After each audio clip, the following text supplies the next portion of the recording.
Welcome.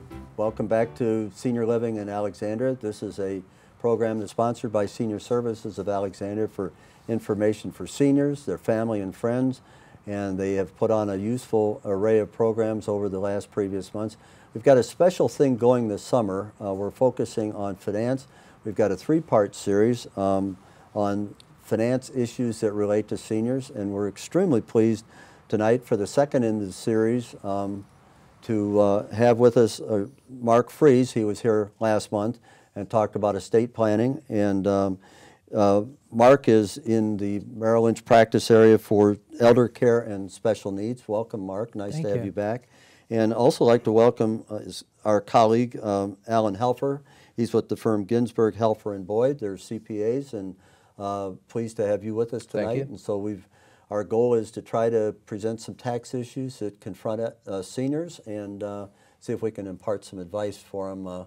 I don't know, taxes are something we have to live with, and I think you guys know how to deal with them honestly and straightforward, but we also want to know what we can do to maybe lessen the burden if possible. It's always challenging. In a responsible way. So let's start. Let me start with you, Alan, and one of the questions that comes up, I think, is about medical expenses for seniors, you know, and particularly if they live in assisted living. You know, it's a group quarters and they've got a veil of medical services. How are assisted living medical services treated from a tax standpoint? Well, you know, as our population ages, you know, they incur greater numbers of medical expenses that are not covered by many forms of insurance. And especially in the assisted living area, whether it's caretakers that come to the home or it would be in-house facilities. And most of the expenses can be covered in terms of what would be deductible for income taxes. And if it's for, you know, primarily medical care, then it would be deductible, and those expenses generally are fairly large, and they would create a significant tax savings. And that would all play into, you know, the seniors' cash flow in terms of what they can expect for what their income taxes would be. How, so basically they are deductible. How do you allocate it? I mean, do you get a clear statement of what the expenses are, or how do you determine? Well, if they're caretakers that come to the home to provide assistance for medical related or for just the living, take care of the living of the individual, they're all fully deductible. However, if you're in a home, the homes generally will provide you with a statement which will indicate what part of it would be deductible for medical expenses. I see. Okay. Mark, I know last time we talked about how you have to do a lot of personal counseling. You have to know the client. They have changing circumstances. So I guess that in your practice, you would, in order to advise them on this tax matter, you'd have to understand their personal situation a bit. Is that No, you would, and you would have to make sure you have a coordinated effort with somebody like Alan that's going to be able to tell you about their tax situation, because taxes and investments kind of go hand in hand. Right. And it's very important that they are coordinated together. Okay. How about if you have to make improvements to the home? You know, you need to put in a ramp, you need to put in an elevator. How do you treat those from a tax standpoint related to medical conditions? Improvements that one would put in their home, such as a ramp or possibly a lift up a stair, those will be considered medical expenses. The only thing you have to watch for is that if they improve the value of the home, then you would net the cost outlay of the medical expense less whatever the delta would be in the improvement in the home. It's very hard to quantify. So generally you're going to get the full deduction. Do you, and can you fully deduct, or do you have to take it out over a period of time? Is it a current expense, or would it be? It would be a current expense in the year that it's so if I spend outlay. $5,000 on an elevator in my home, as a senior, I would be able to take that expense off. If you needed an elevator to go up to, you know, because your mobility is limited, and that most likely would be considered a deductible. Do you need certification or proof of a condition that would require you to have that for the IRS purposes? Do you have to prove that it you need an elevator? It certainly would be helpful. Yes. If you have a letter from a doctor. what happens if you didn't have that proof? Is there a large risk or exposure with the IRS? There could be exposure if the return is examined. It's good to have the documentation. Absolutely. And maintain that documentation. Okay. Okay, so home improvements are deductible. How about in-home or, say, in an assisted living facility, healthcare assistance? Healthcare workers, if hospice healthcare workers, if one requires a healthcare worker for to help them throughout the day because they can't operate themselves, those would be deductible as a medical expense. A housekeeper that cleans your home, that does it because you can't do it, that would not be deductible. Okay. Okay, but if you need somebody that comes and cooks for you, that helps dispense medicine, that may need to drive you to medical appointments, those would be deductible. And again, what level of documentation do you need? Do you take an invoice from the service provider? Is adequate documentation, your own records? Most service providers are generally with an agency, and so they'll receive invoices from the agency. Okay. And that then would be after insurance provisions would be taken out, and then it's the net cost to you as a taxpayer is what would be your, what would be required? That is correct. Okay.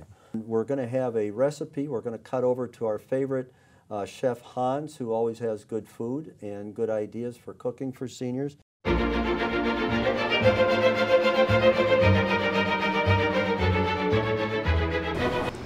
Hi, I'm Mary Ann Beatty with Senior Services of Alexandria, and we're back with Chef Hans of Inova Alexandria Hospital. Welcome Hi. back, everybody. Thank you. How's your summer going? Very good, thank you. Good. Very good. Good. Time for some barbecue. Yeah. Oh, yum. So, barbecue is on the menu for today, and let's get started. Sure.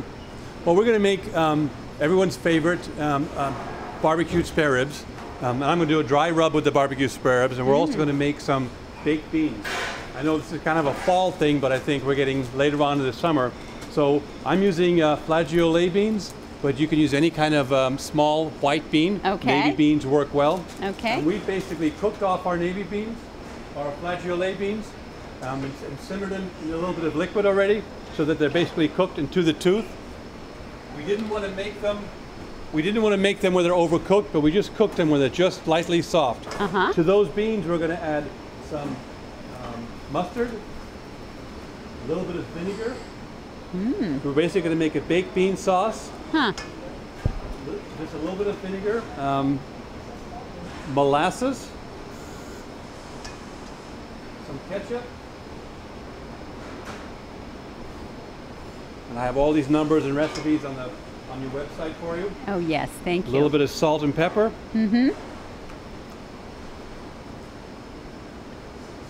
I like to add a little bit of fresh diced tomatoes inside. Oh, that's a nice idea. And a touch of onion. Okay. Not too much onion. Okay. And we're going to mix this all together. Ooh. And this gets baked in the oven for a good hour, maybe an hour and a half. And it's great to cook this while the pork ribs are cooking in the oven too. Okay. So at this point, that goes in a pan, and we top it off with some. So we simply pan it up in a nice flat pan. And what temperature would you bake these at? Slow oven, about 320 degrees. Okay. All right. And then we top them off with some slices of bacon just across the top. And let it slow roast in the oven, nice and slow. Ooh. And that'll come out beautifully just as the ribs are done. The beans will be cooked beautifully. Oh. So that's how the baked beans go in the oven. Okay. Okay, so we also are going to do a dry rub on our pork. I need another bowl, please, sir. Oh, I don't know where mine went. I could use this, I guess. All righty. So what kind of ribs are these? These are pork ribs? Pork baby back ribs. Okay. So for our dry rub for our pork ribs, I like to keep it very, very simple. And I usually use 1 part of salt, 1 part salt, thank you, Tony, to 3 parts of sugar. Okay. And just kind of combine that. Uh-huh. And then I've got here some cumin. Mm. And I've got some chili powder. That's a real simple rub. You can add any other kind of spices and seasonings you like to that. It's best if you can let the rub sit on the ribs overnight. That gives them, kind of lets the flavors meld. Uh-huh. Let the flavors come in really good. Now, what's the difference between a rub and like a marinade or a glaze in terms of taste? Sure. Well, the marinade adds a lot of liquid to it, so the ribs actually absorb some of the water. So I prefer a dry rub because I think it's got a more meatier texture to the ribs, and they come across with a better flavor. Now that I've got the rub, I just do what it says. I put put the rub on top of the ribs and rub it in. And one thing you got to remember to do is don't be a rub weenie. By that I mean you got to put it on there. Yeah, and don't be afraid to put enough of the rub on there so it coats them really well. That looks good. Yep. It smells good. Oh. Now these once they sit in a while, any of the wet of the dry rub will absorb some of the moisture in there.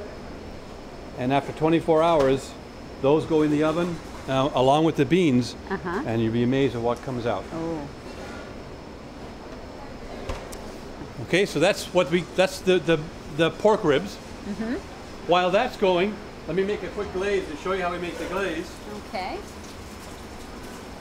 We've got a real quick and easy glaze. Our glaze, we're using a little bit of balsamic vinegar and some brown sugar. And I use typically 1-to-1 ratio.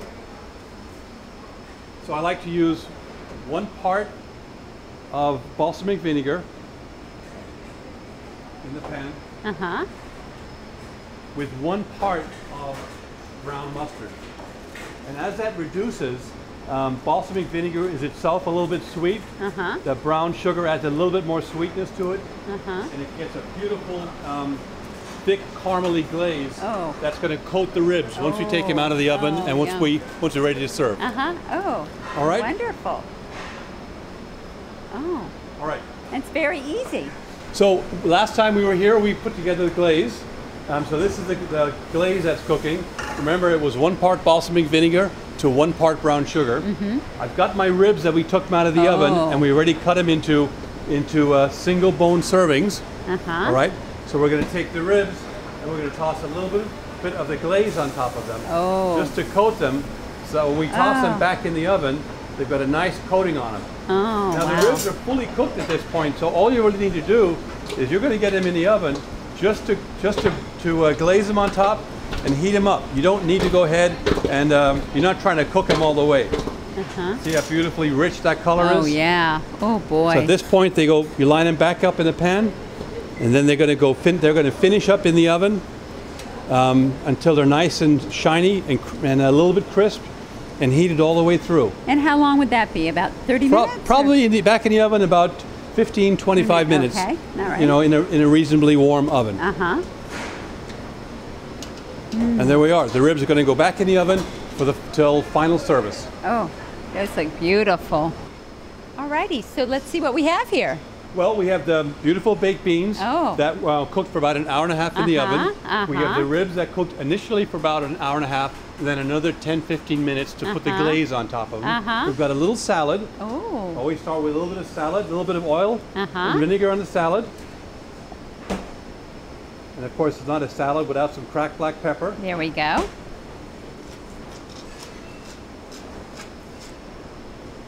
It's very pretty.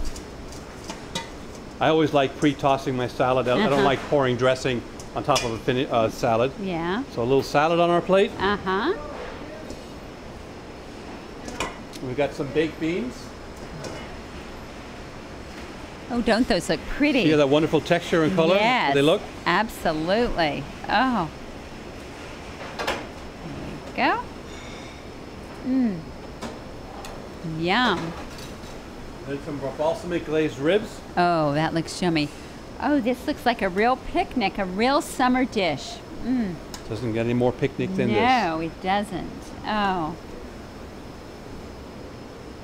There we go. Oh, that looks wonderful. Baked beans with balsamic glazed pork spare ribs and a nice salad. It's a wonderful and healthy meal. Oh, bon appetit. Bon appetit. Thank you for joining us. My pleasure. All righty. And all of Chef Han's recipes can be found on the Senior Services website at www.seniorservicesalex.org. See you next time. Bye-bye. Bye-bye.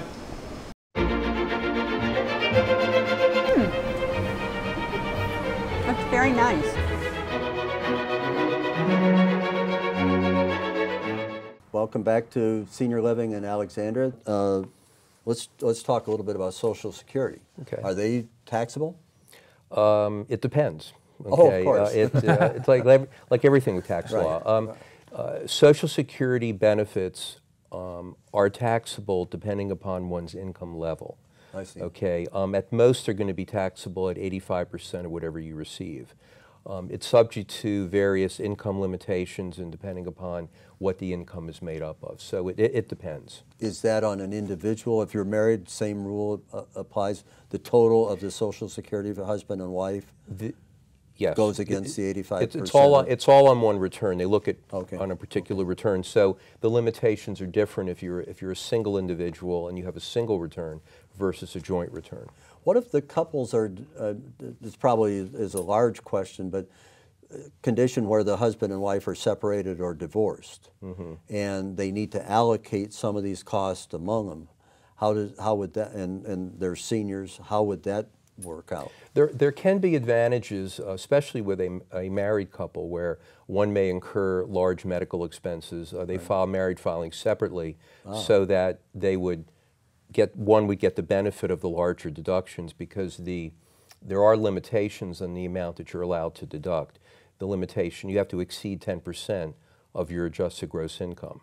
So the reason for filing separate returns, not a joint return, would be that one has accumulated those costs and therefore would put them in their column and perhaps have some tax savings. Well, correct. Not only have they accumulated those costs, but their income may be low. Oh, okay. So therefore, the limitation would be very small, and they would get more of them. They would maximize their benefit. I think the main thing that one needs to do in terms of planning is they need to sit and look at all the variables, because the goal, is to pay the lowest amount of tax. Right. Okay. So how do we accomplish that? We look at various alternatives, and then generally we're going to go with the alternative that yields the lowest global tax for the family. Okay. Let's see. I wanted to ask about if you don't work, do you need to file?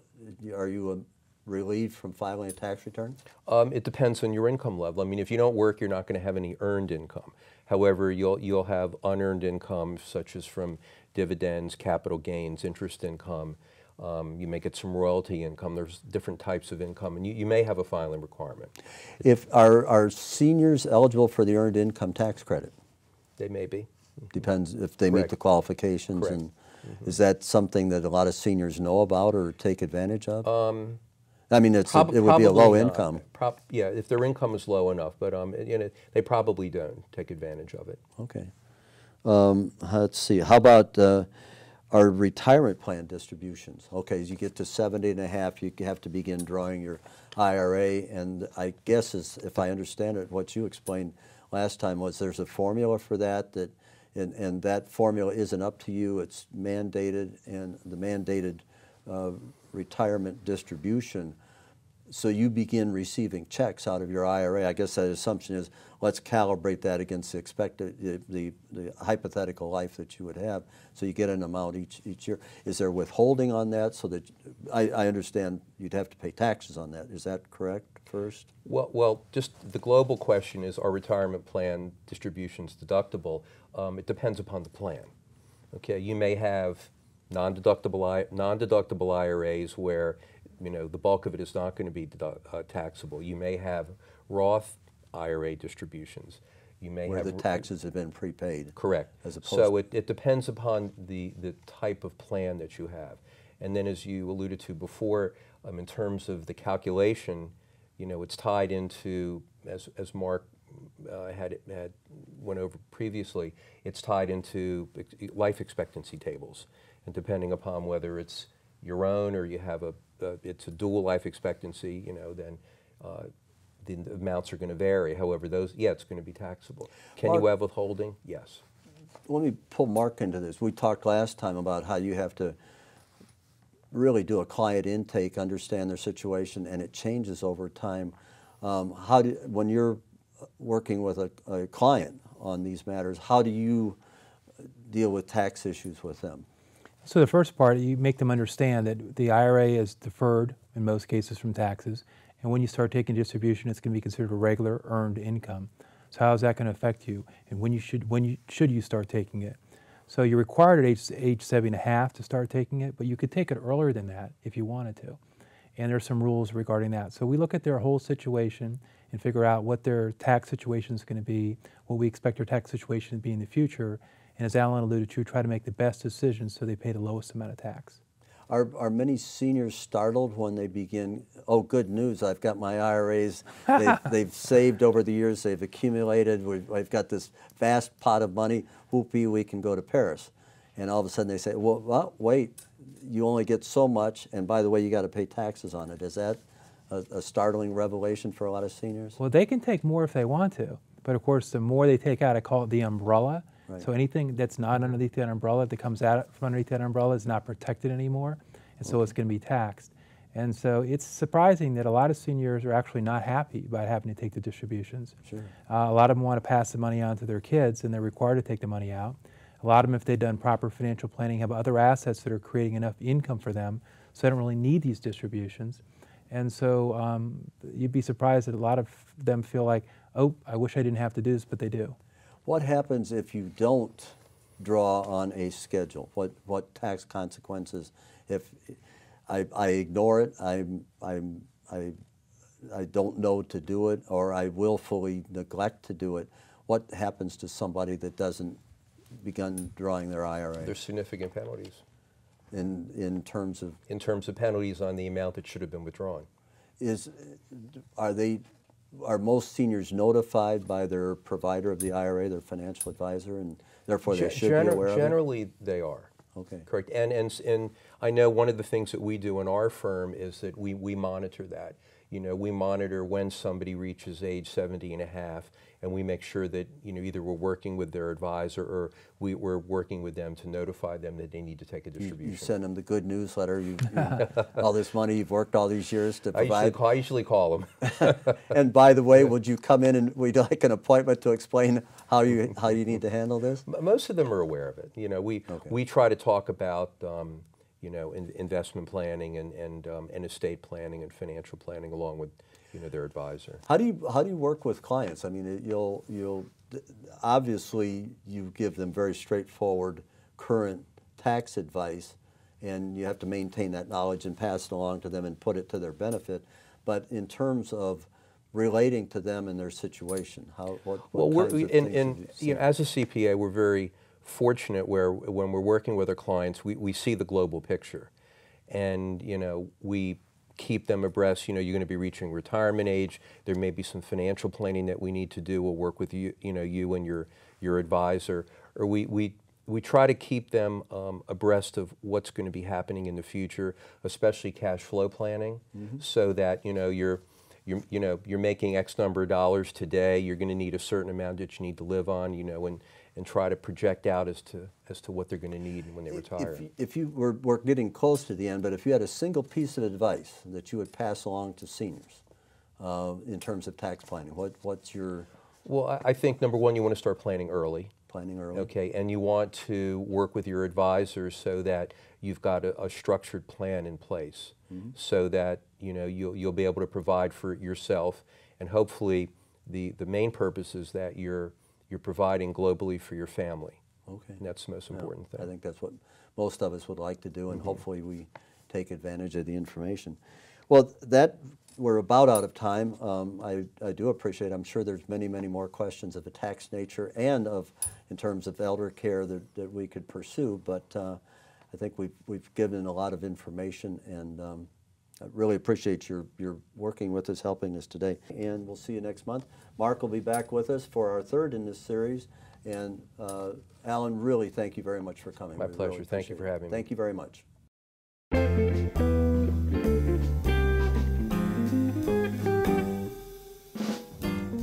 Hello, we're here today with Renee DiPalato. And Renee, would you want to introduce yourself? Tell us about your organization and what you do, please. Sure. I am the Central Library Manager for the Alexandria City Library. Okay. And we're located in the west end of Alexandria. And I've been with the city for 8 years. I've also been a manager at the Duncan Library in Delray. Okay, good. And so Renee, what specific programs do you have in Alexandria? And then particularly, tell us a little bit about what you do for seniors. What do you do? Sure, absolutely. We're really the information gateway for the city, for city residents, for the community. We provide access to traditional library resources, books, magazines, movies, downloadable audiobooks and downloadable ebooks. And of course, at the library, everything's free. Free's good. We have educational workshops for adults, and we have an extensive summer reading program for children ages 0 to 12, and actually this year we're starting a teen summer reading program as well. For seniors, again, we've got our traditional resources. We also have an outreach service that's really valuable, and I think not many people realize that we'll do door-to-door delivery of library materials to anyone who's homebound or can't physically come to a library facility. We also have a service called the Talking Books Service, and that's in conjunction with the National Library Service and the Library of Congress. They will deliver a free digital reader to anyone who qualifies, visually impaired customers, and the downloadable books are delivered by mail at free of charge, no cost. So those are two specific services for seniors that I think are really important. Have you found seniors, after a couple decades, now have acquired the access skills that are needed for information in this era, or is that kind of an impediment? How's that working out? Definitely. I find that our seniors, especially in Alexandria, they tend to be very tech savvy. And if they're not, we do have our technology classes. We have a free drop-in class every Tuesday. We call it our Tech Zoo Tuesday class, and people can come in from 3 o'clock to 5 o'clock.